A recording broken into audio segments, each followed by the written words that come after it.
Scammed. I was $25,000 in debt to a dozen payday loan apps. After getting nowhere with my complaints, I decided to just lean into the skid. I downloaded every predatory loan app I could find and took out the maximum from each. With $300,000 in cash, I went back to my hometown and built my mom a 3-story house. The neighbors, drawn by the construction, all started asking where I'd struck it rich. Chris Turner, your gross misconduct involving these massive online loans has severely disrupted the campus environment. You're hereby expelled. The dean of students threw the expulsion letter at my face. Every eye in the lecture hall turned to me. I froze, my face burning with shame. Gritting my teeth, I squared my jaw and tried to fight back.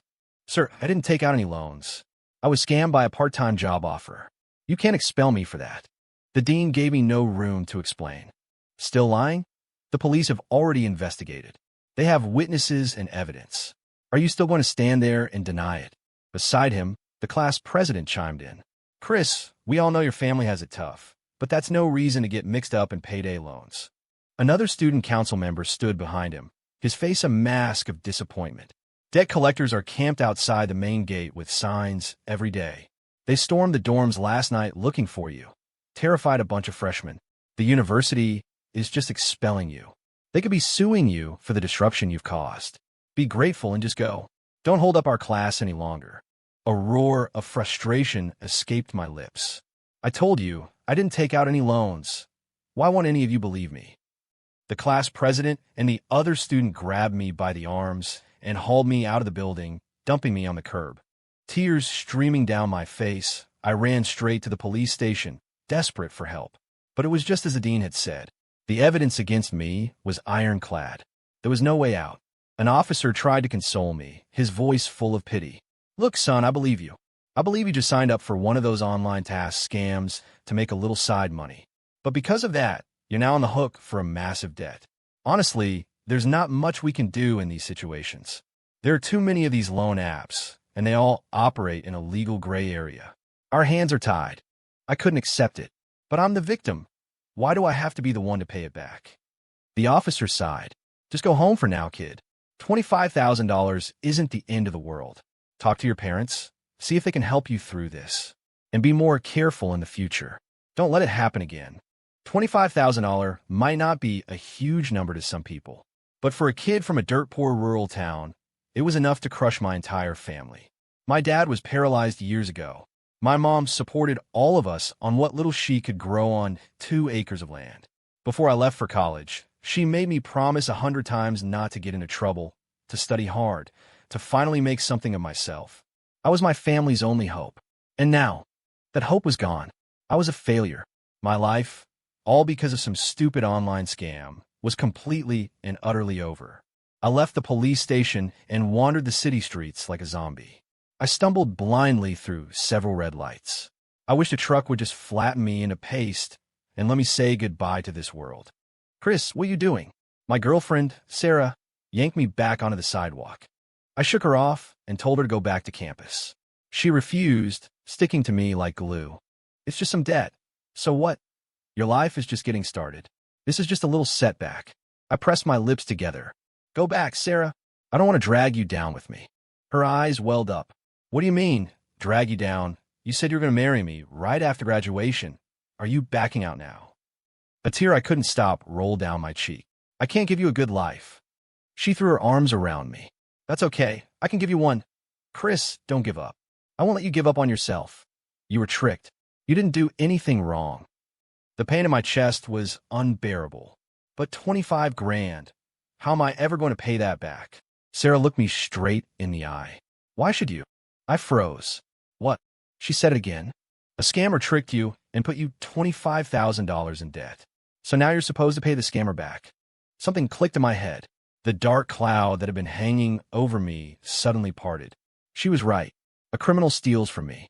And my first instinct is to scrape together the money to pay him back. What is wrong with me? With debt collectors hounding me, I had nowhere to go. I had to go back home. Sarah, worried about me being alone, insisted on taking a leave of absence from school to come with me. We never expected what we'd find when we got back to the village. My dad was dead. He was doing just fine a little while ago. My mom sobbed as she told me what happened. He bought me a new coat for Christmas. I never thought he'd lose hope like that. He just threw himself down the old well. He'd been gone for 2 months. She hadn't told me because she didn't want to disrupt my studies. She kept blaming herself, wondering if she hadn't taken good enough care of him, if she'd let him lose his will to live. If I hadn't found the old smartphone he'd left on his nightstand, I probably would have believed the same thing. The second I plugged it in, a flood of threatening text messages filled the screen. If you don't pay up, I'll kill your wife and chop up your son. Don't think we can't find you. Nobody gets away without paying. Only dead men. Pay up. Tomorrow I'm bringing a megaphone to your shitty little town and telling everyone what a deadbeat loser your son has for a father. You worthless piece of crap. The vile messages made my eyes sting. After every single threat was a desperate, pleading reply from my dad. Please, I'm begging you, don't tell my son. He's a good kid. He worked so hard to get into college. I can't ruin this for him. I only borrowed $500 from you. How is it now $20,000? I don't have that kind of money. My wife has had such a hard life. I can't put her through any more misery. I'm done. I'll give you my life in exchange. Just please leave my wife and son alone. My father was a simple, honest man his whole life. Faced with such vicious attacks, his spirit must have shattered. I opened the loan app on his phone. It was from some obscure company I'd never heard of. He had only taken out $500, but with the insane interest, the payments were now $250 a month for 2 years. His monthly disability check was exactly $250. They wanted my father to give every last cent he had to them, without even money for food. A few months ago, I needed money for tuition. To help me out, he had naturally used his disability check. That must have been when the payments became overdue.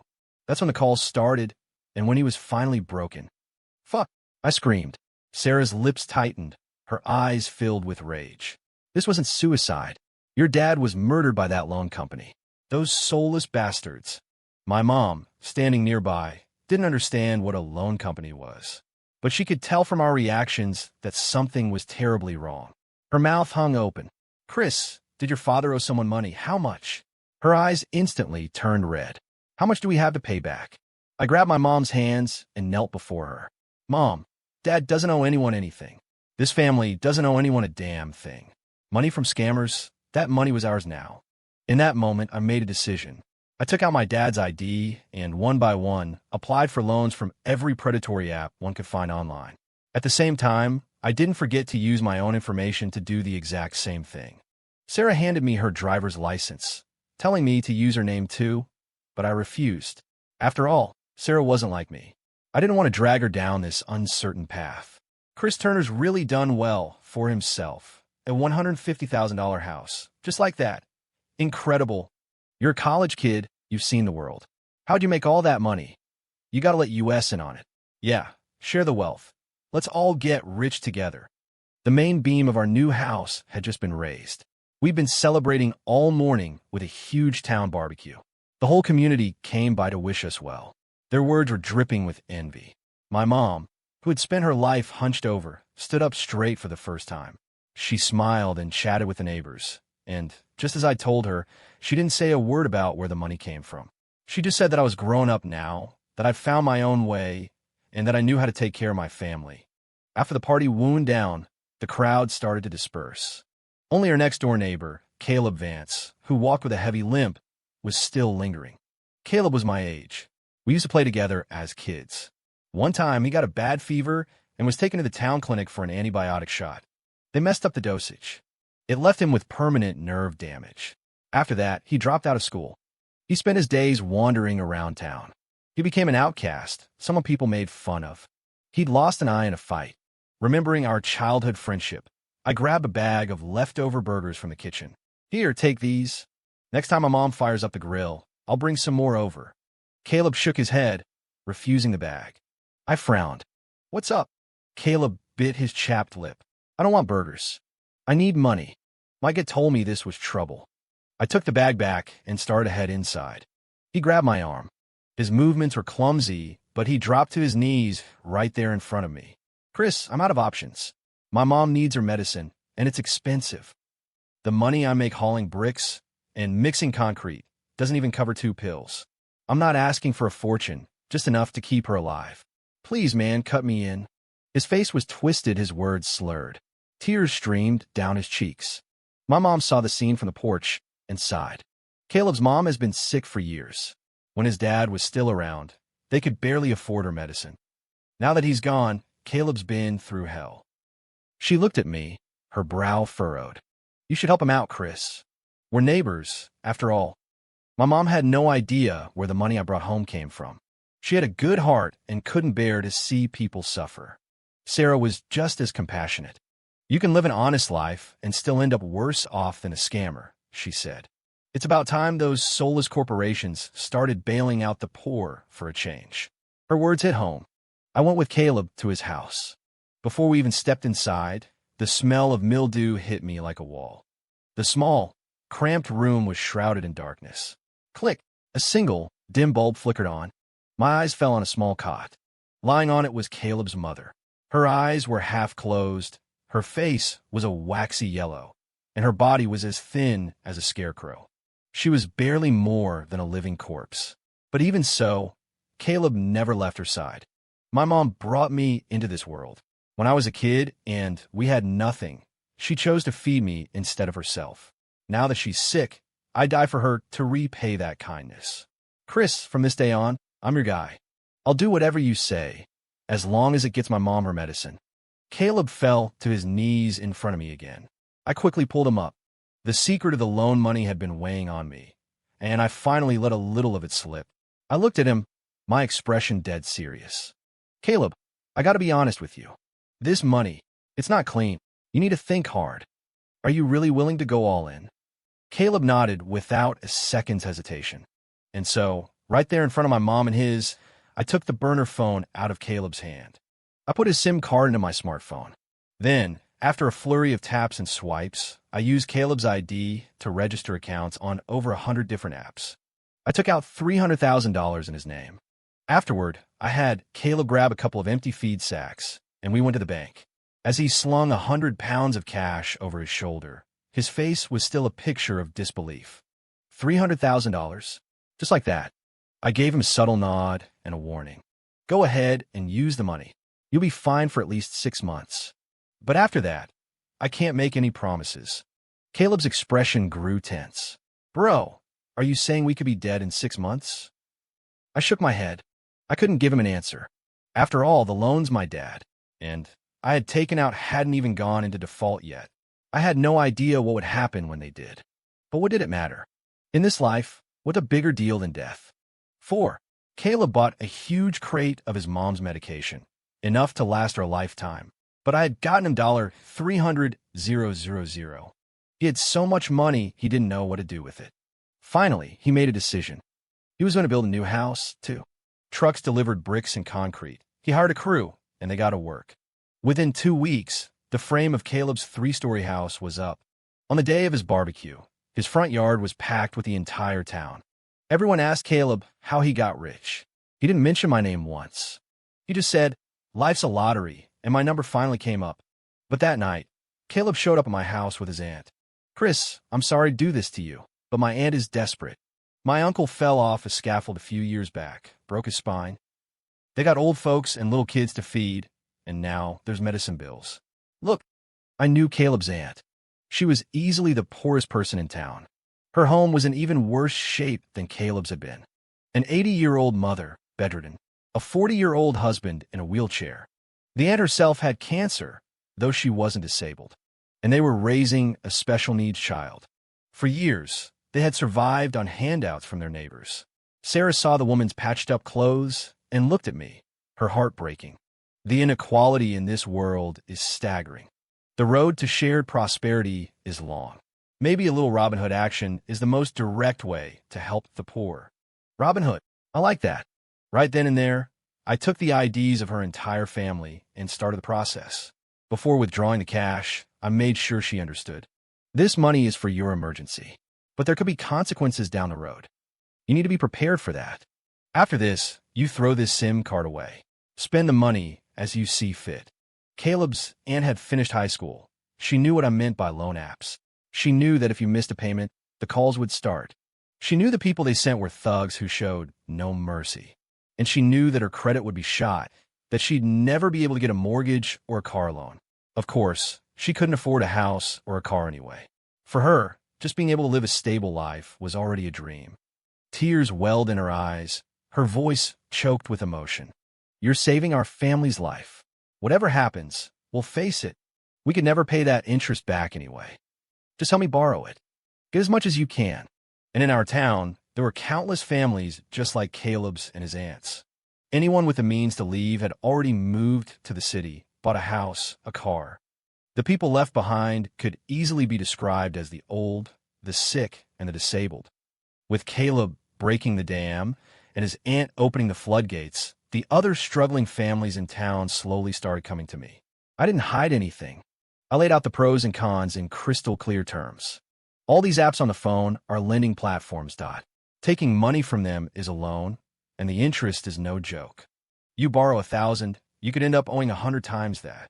Of course, there's no way we could ever pay that interest back, so I have no intention of trying. How much you can get is up to you. If, and I'm saying if, these companies send people to cause trouble, we all need to know how to stick together and protect our home. I stood on the makeshift stage in the town square and explained the risks to everyone.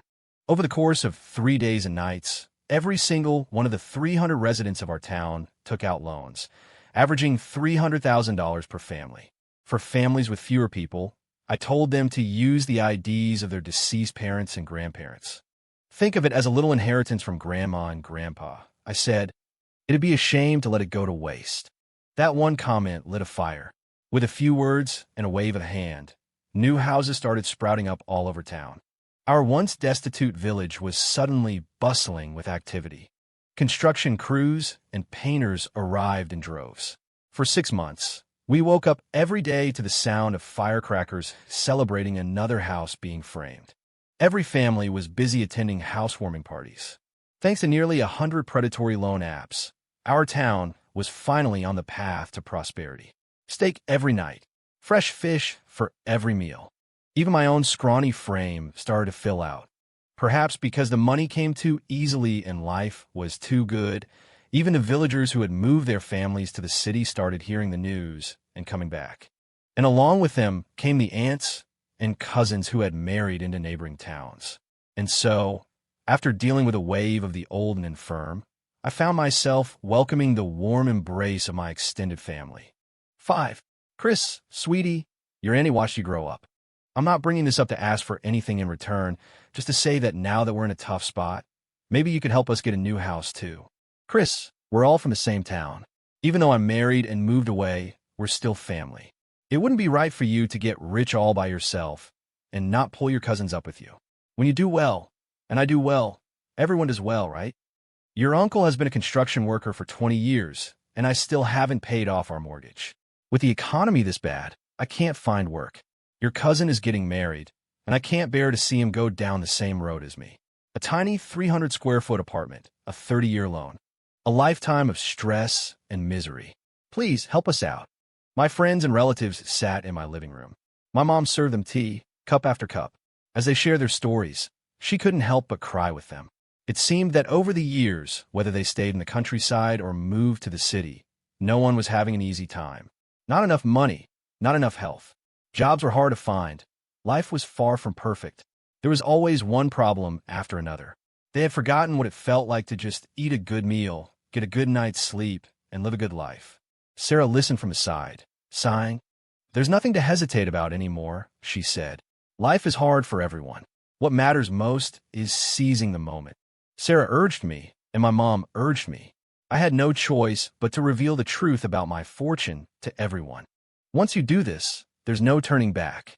My aunts and uncles listened, and then they all started talking at once. This isn't borrowing, it's a relief fund for the poor. We've been farmers our whole lives. Back in the day, we did the hardest work and got the lowest pensions. Now our bodies are broken. It's about time we got to enjoy life. My mother was hounded by one of these little loan sharks until she had no choice but to jump off a roof. What we're doing isn't illegal. We're just trading our credit for cash. They're the ones willing to lend it to us, not worried at all if we can't pay it back. What do we got to be afraid of? They were unjust first. You can't blame us for being unrighteous. We're carrying out heaven's will. If the law won't punish these loan sharks, we'll do it for them. Those soulless sons of bitches. The villagers were filled with righteous indignation. Those without much education were just happy to have money to spend.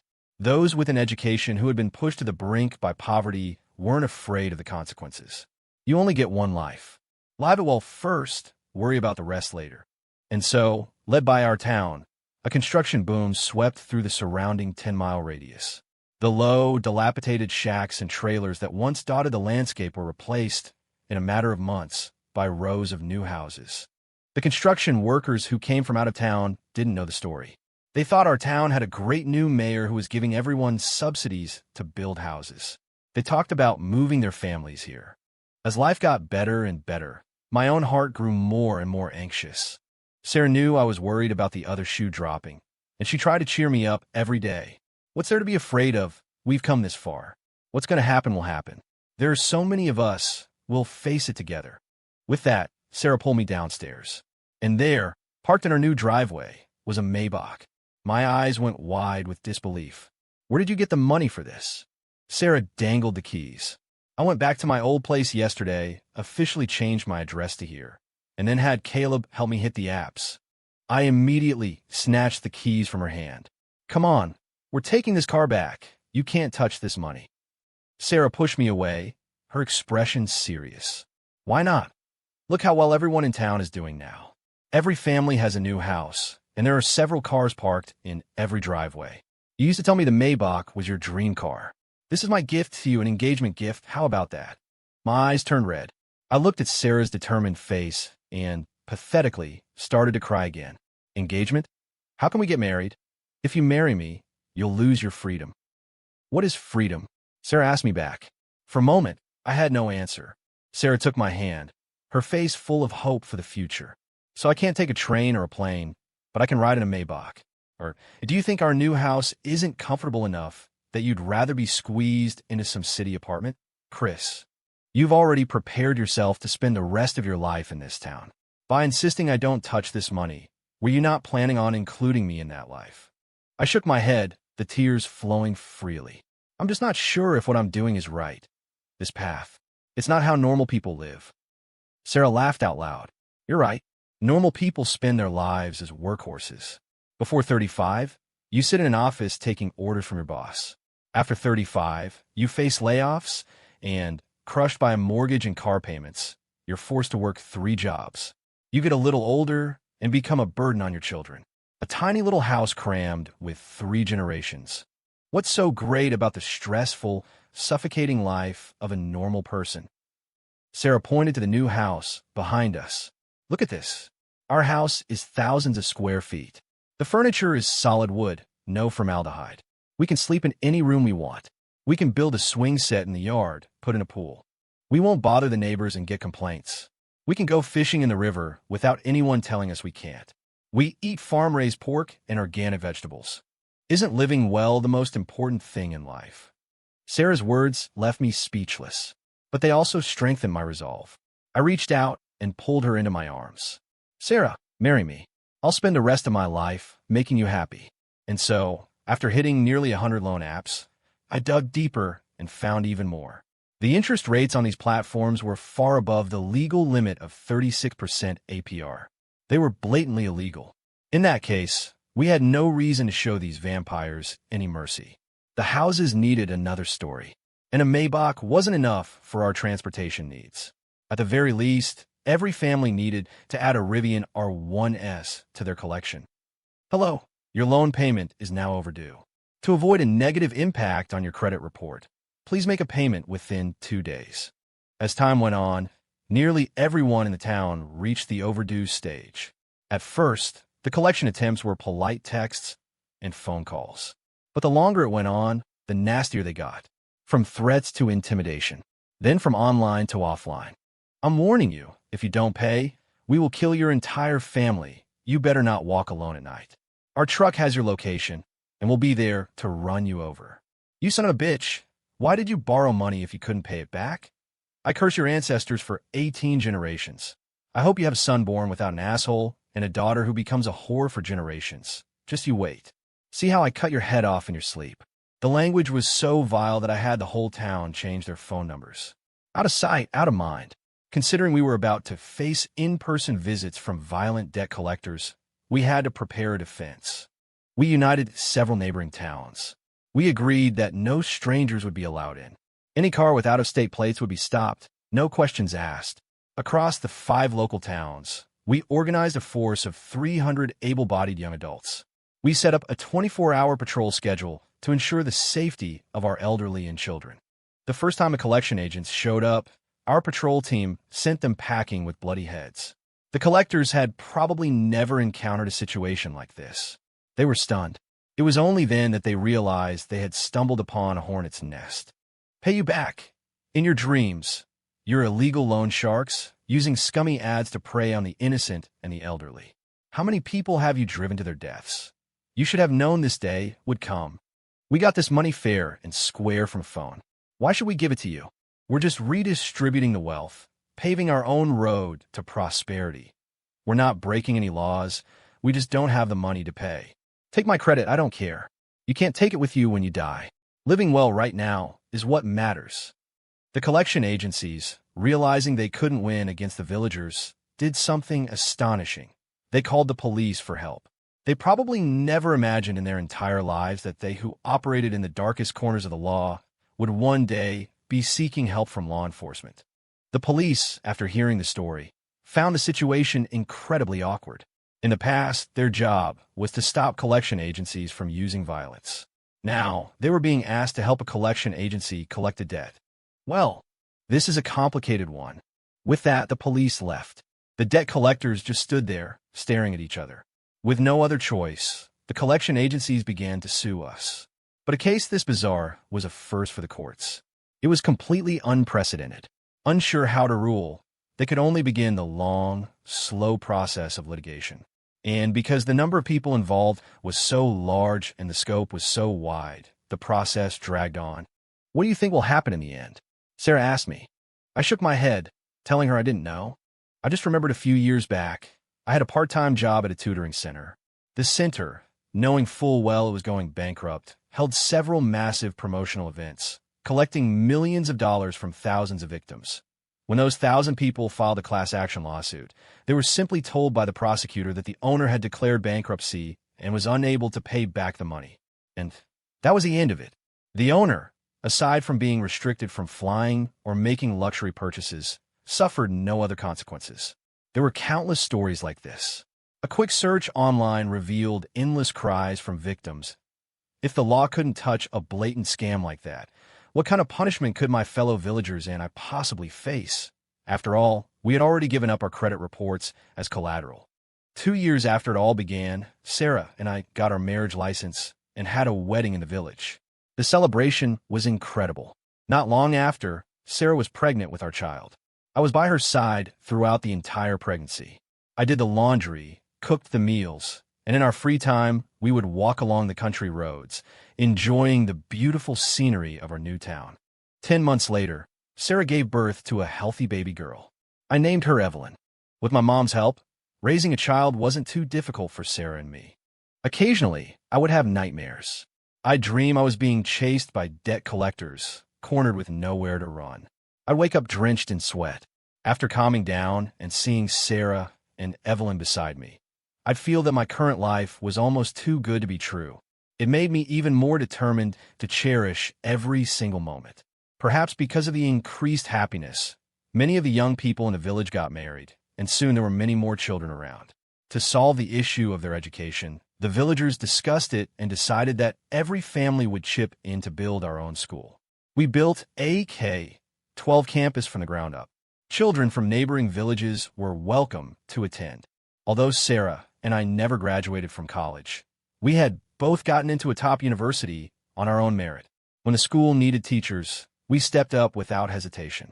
Other young people with the same ideals and beliefs joined us, dedicating themselves to educating the next generation. Even my mom joined the school support staff, cooking meals and cleaning to provide a better learning environment for the children.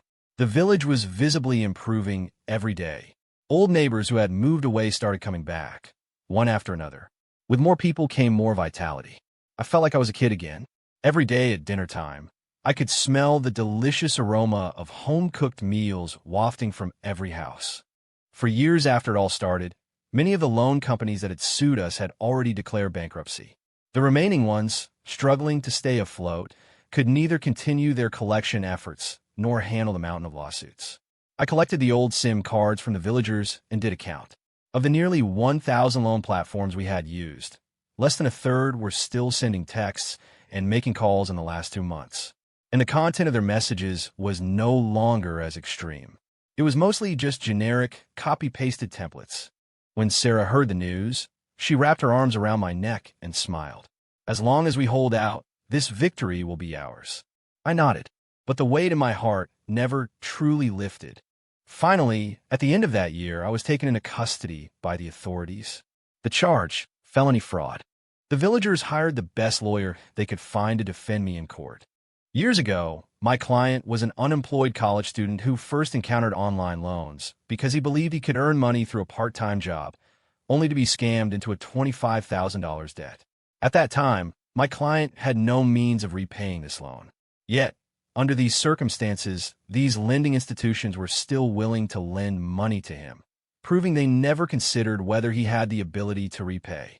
As for the other villagers, although they borrowed money from these platforms at my client's suggestion, they're all adults with the full capacity to make their own decisions. Their actions were based entirely on their individual needs and cannot be solely blamed on my client. These platforms were willing to lend huge sums of money based on nothing more than a driver's license to people with no ability to repay.